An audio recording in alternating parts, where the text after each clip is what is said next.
Okay, it's day 103, part 4. This is Molly McCauley's paper. Molly McCauley was a specialist in Landsat. It's what I thought it was, the U.S. land remote sensing system.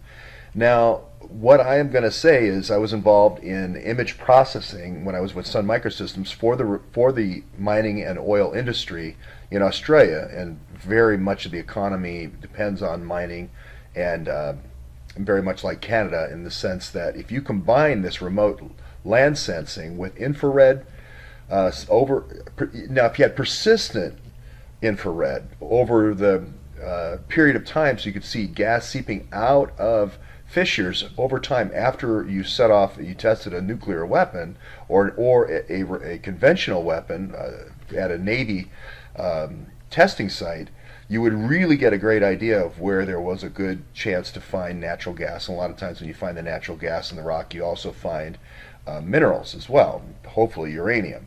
So she is the perfect person to try to marshal resources for your future, especially if you're Hillary Clinton. That's why Suzanne Rothschild is in Aurora, Colorado, at the CIA Bureau of Mines, right, with a company that does overhead permanent infrared sensing. That makes total sense to me.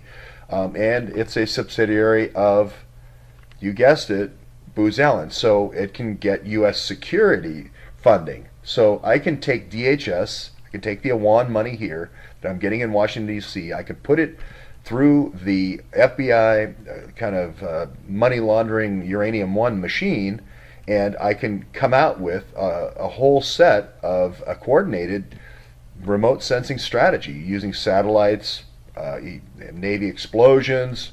I can use the reactors for my whole system. It's an ecosystem for my whole nuclear chain that, again, I manage as FBI. It's under the cover of law. And then I manage the demand side as well. I manage selling the uranium at all levels in all cycles during the business cycle. So I not only control the supply side here, finding the uranium and finding oil and gas that goes along with it, and other minerals, cobalt, copper, and all their other more rare minerals. But then I also control the demand side. You even have to have Bob Highly Enriched Mueller climbing the steps. So what's amazing is with Trump's initial asking for $1 trillion tonight for the Department of Transportation, that's run by Elaine Chao, the head conspirator in this case for the Paducah, Kentucky facility is Mitch McConnell, her husband. So there is nothing more rich than, first of all, leaving the FBI in place, not publishing the memo, right?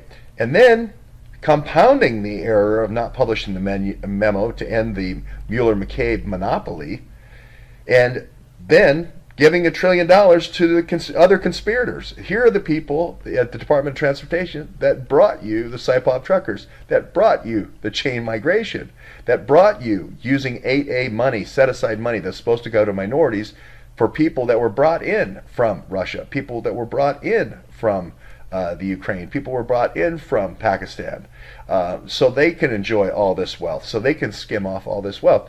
So I have to say I'm completely against giving one dime to the Department of Transportation with complete corruption, especially Mitch McConnell. He's the last person. He's also the person that has a ship that's running drugs.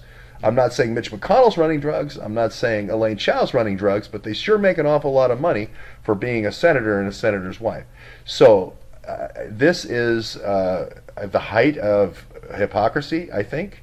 You cannot throw money. You cannot throw money at a corrupt machine and expect good results.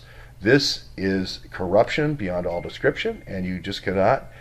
You cannot hand over even more taxpayer dollars to the head conspirator, of the Uranium One scheme.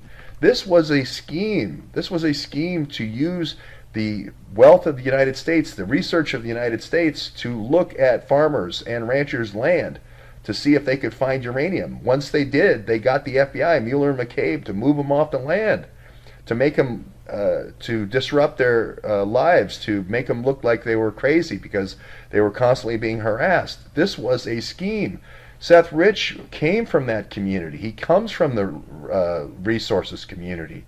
He comes from that kind of intelligence background. His brother is involved in terms of Northrop Grumman and so forth. Seth Rich was a cover story. Seth Rich was a cover story to cover Uranium One.